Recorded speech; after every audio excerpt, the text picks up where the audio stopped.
Now to the big one. We are on to Tucker Carlson interviewing Kyle Kemper. So we got 5 minutes of this interview here. The whole interview is awesome. I highly suggest you guys going and checking it out. This one here is on Tucker Carlson's YouTube channel. And Kyle Kemper gets into how and why Justin Trudeau acts like he does. And throughout COVID, how he acted like he did. There's a lot of Trudeau apologizing in this one. Because he is his half-brother. So, obviously, he's trying to soften the blow against him. But at the same time, saying he's, like, middle management. Which is great for, like, if you have, liberals, leftists, or anybody in your family and friend groups. Listening to Trudeau's half-brother talk about him, this can be an eye-opening experience for some people. So maybe it'll help you guys get the message out to people who need their minds changed about Justin Trudeau. So here's Kyle Kemper on Tucker Carlson tonight. In Canada, there really isn't a recall. Do you think your brother will get reelected? I don't think he wants to, but... You don't think he wants to get reelected? I mean, personally, I don't know. I just think some of the latest stuff, and it's just really sad. Like, that's not a way to live. When I'm out here fighting for freedom and speaking for freedom and liberty, well, Justin is not a free man. He has, they just showed him trying to go to an event, a couple of days ago, and there were probably 50 cops, as his escort, because Canadians are pissed off. It's angry out there, folks. It's not a good look. You can't drive a car. He can't go to a restaurant. You make a big sacrifice when you enter into that public arena. And and he has entered that public arena. In the beginning, it was all kind of sunshine and rainbows, but now it's dark and there's a lot of negative energy. And to all the people that really are putting that negative energy on Justin, just recognize Justin's like the captain of the hockey team. He's not the manager of it. He's not the owner of it. Who do you think the owner is? Who do you think the owner is? I don't know. You have a pretty good idea. I'm just going to pause it for a sec there. That seems like a pretty direct reference to Klaus Schwab, if you ask me. But yeah. Anyway, continuing. All those guys that everyone knows already. Yeah. Yeah, but I think I would say Klaus Schwab. Yeah. I think Schwab and Trudeau have a pretty direct connection, right? Yeah. So anyway, continuing. I just think there's a spiritual component to all of this. So there's maybe the supreme leader of it, but I'm going to pause that there. That's Tucker going straight to Satan. So anyway, good on you, Tucker. Okay, continuing. I assume business interests are business interest. Yeah, I use the word the corporatocracy. Yeah, their profits. Come from. Look at the pharmaceutical industry. And the profits reaped out of the COVID scenario. It's just one example. Or the military industrial complex and the money and the profits reaped out of war. And you can. But Canada's gotten so much poorer. I didn't go for a few years because of COVID, and we were just there this winter. And it's a poorer country. It's just much more expensive, and people's standard of living is dropping. I think that's fair to say, right? So how could well, it's also true in the United States. How could leaders, when their own country's getting poorer, send all this money to a war across the world that has no benefit to them at all? That's a great question for them. Yeah. Why are you doing this? What are you doing for Canadians? Well, we're gonna create a new food program, or we're gonna create some more programs. But look at root spending, folks, and look at the taxation situation. You're taxed and you're getting taxed on the money that you're being taxed on. What you have left is very little, and then you look at the cost of housing, the cost of living. It's unsustainable. And then there's also a culture. I saw an article, it's kind of explaining wow, there's over 100,000 people in the government making more than $100,000 a year. And it's well, I mean, when you factor in inflation, $100,000 is not what it used to be. You're basically, if you've got a family, you're not you're not thriving at $100,000 a year. Like, and same in America. And they want to, and, you know, has spent a lot of time working in the financial industry too. It used to be like, you know, remember the $10,000? You have more than $10,000 in cash. Well, it's been that way for like 50 years. $10,000 in cash.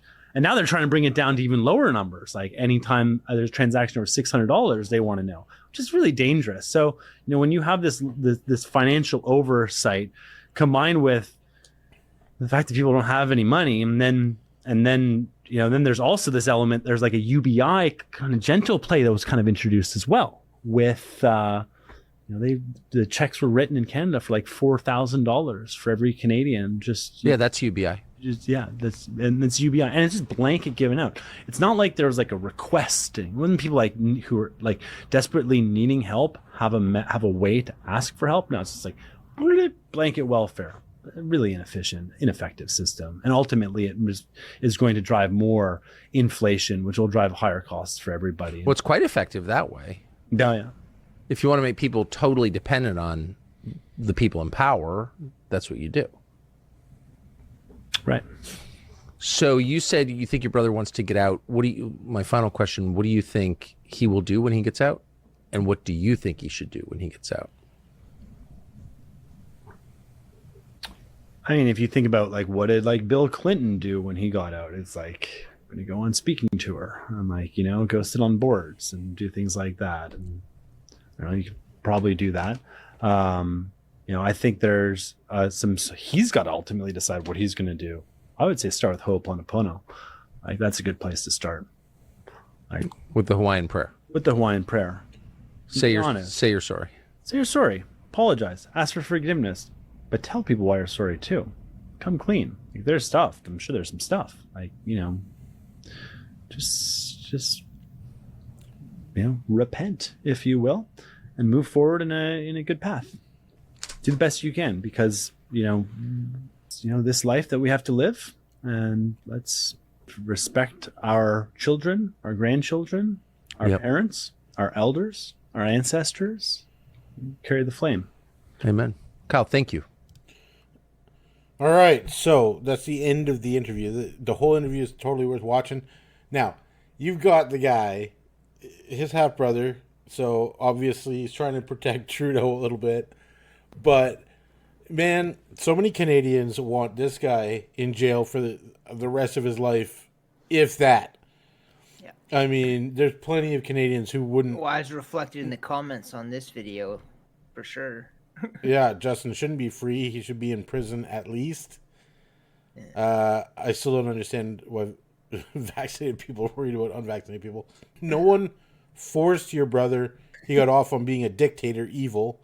To call Justin a man is an insult to men everywhere. Trudeau and associates should face a Nuremberg 2 trial and jail time, or the actual punishment from Nuremberg 1. And there are tons of Canadians who would like to see that happen. Now, it's eye-opening to see this from his own half-brother, that obviously Trudeau knows he's done Canadians dirty, and he's done it on behalf of other people. So that's treasonous right there. Okay? So he's basically admitting the treason of Trudeau, right? That he's sacrificed Canadians to global business interests. Is what he says. Now, you can take it a step higher and say it's not just global business interests, it's actually people trying to conquer the world.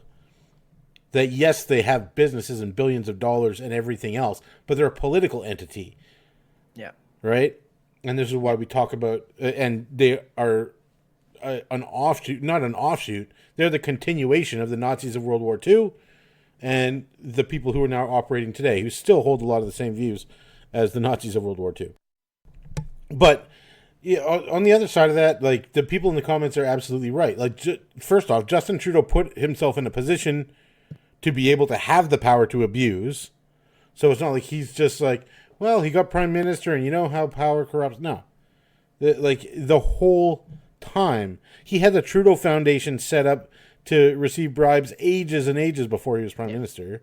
He has his family involved, his brother lying for him in corruption trials and all kinds of other stuff. Like, There is zero shred of goodness, quote, in anything that Justin has done as his actions. Yeah. So I don't care what people say. And first off, also when he says, boy, that would be a good question to ask them, why they're sending this money over to foreign wars instead of helping the people of Canada. You can't ask them any question. They don't answer them. Yeah. So you have to... Let me be very clear. Yeah. Yeah. Yeah, you get one of those. Yeah, by giving you a 3-minute turnaround question where they end up talking about how Pierre Poilievre is a Nazi while they're arming actual Nazis in Ukraine. So you can't ask these questions of these people. You have to answer the questions for yourself. You have to look at who they associate with, what those people want, and their actions. Yeah, and what they actually do, right? Yeah. The fact That's what they say. Yeah, the fact that they're setting up surveillance states, that they're setting up Nazi bank accounts. Yeah. Invoking the Emergencies Act illegally against protesters. Right. No. Yeah. Nobody told Justin Trudeau to run people down with war horses. Yeah. So, yeah, you want to try to pass the buck on to anybody? No. This Justin Trudeau has committed his own crimes. We can put the crimes of the people who are his management on them as well. But Justin Trudeau has committed his own. And if somebody else tells you to rob a bank and you rob a bank, you still robbed a bank. Yeah. So it doesn't matter. Justin Trudeau's got no defense here whatsoever. And poor Kyle Kemper is actually sad that it's gone down this way. And look, Justin Trudeau, he needs a 50 police detail to go anywhere in Canada, because anybody who has done this much evil to people, he's a mass murderer. He forced injections into people. He allowed companies to force injections into people. He told everybody who didn't get them that they should be taken out of society. He froze bank accounts. He's done everything because he thought he could get away with it, and he thought he was going to win the war. He's losing the war now.